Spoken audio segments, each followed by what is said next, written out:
آپ لے کے آئے ہیں آپ کی سزا ہے یہ. یہ اگست کا ہمارا ایک چھوٹی سی نظم اس کے ساتھ اجازت چاہوں گی. یہ آزادی کے نام سے میں نے لکھی تھی. اگلا مہینہ ہمارا جشن آزادی کا ہے. تو آزادی کا جام اٹھاؤ, آزادی کا جام اٹھاؤ, جشن مناؤ, لہو سے اپنے دیپ جلاؤ, جشن مناؤ.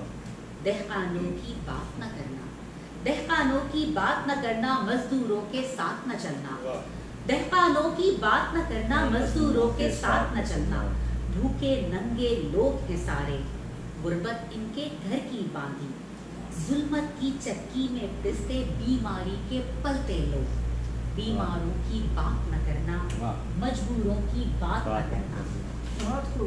اپنی آنکھوں کی وادی میں رنگ برنگے خواب سجائے, اپنی آنکھوں کی وادی میں رنگ برنگے خواب سجائے. مستقبل کی آس لگائے, علم و ہنر کا پرچم لے کر مستقبل کی جانب بڑھتے لوگ. خوابوں کی تعبیر کو نکلے, قوم کے جگتے معماروں کی بات نہ کرنا, مظلوموں کی بات نہ کرنا, مجبوروں کی بات نہ کرنا. سرحد پر جو جاگ رہے ہیں, سرحد پر جو جاگ رہے ہیں, کفن بھی سر پر باندھ چکے ہیں. جام شہادت پی کر بھی جو انجانوں کے ساتھ کھڑے ہیں. پرچم اوڑھے لہو بہاتے ان لاشوں کی بات نہ کرنا, مظلوموں کی بات نہ کرنا, مجبوروں کی بات نہ کرنا. بات کرو تو جاگیروں کی, بات کرو تو جاگیروں کی, سرداروں کی, سرکاروں کی. بات کرو تو جاگیروں کی, سرداروں کی, سرکاروں کی. لمبی لمبی فرفر کرتی ان تاروں کی. تاریکی میں پلنے والے ظالم جابر عیاشوں کی. تعریف کرو تو زرد صحافت لے کر چلنے والے ہر کاروں کی. شریعت کے تم راگ الاپو, شریعت کے تم راگ الاپو, گن گاؤں ملاؤں کے. بات کرو تو جاگیروں کی, سرداروں کی, سرکاروں کی. مظلوموں کی بات نہ کرنا, مجبوروں کی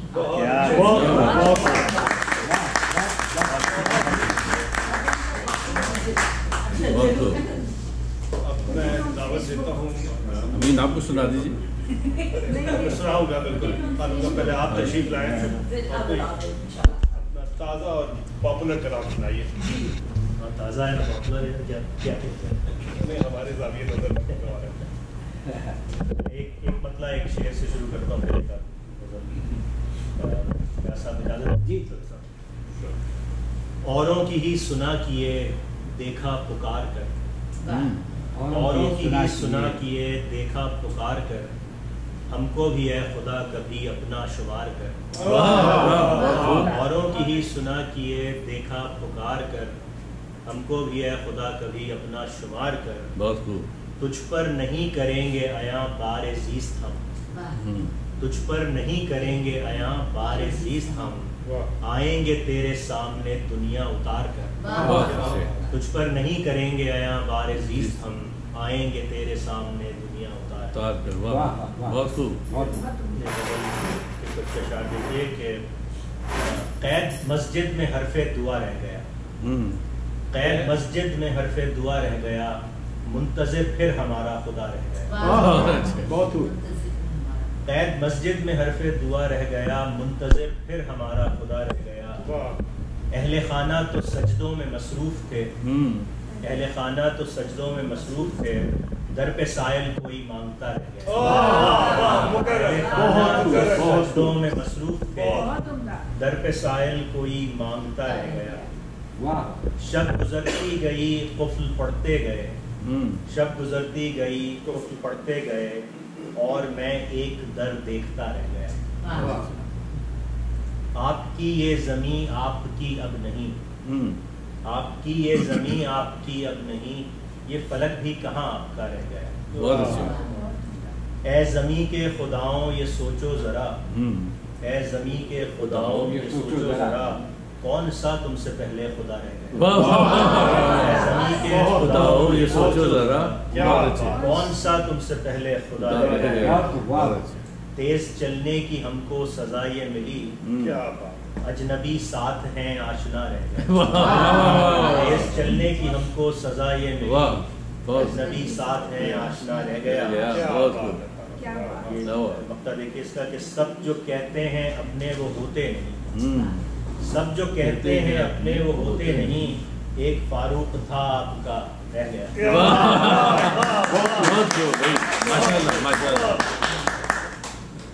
یہ غزل. اور دیکھیے پتہ ہے کہ کوئی مونس تھا نہ دمساز وہاں تھا کوئی. اچھا. کوئی مونس تھا نہ دمساز وہاں تھا کوئی، مزدحم شہر میں ویراں سا مکاں تھا کوئی.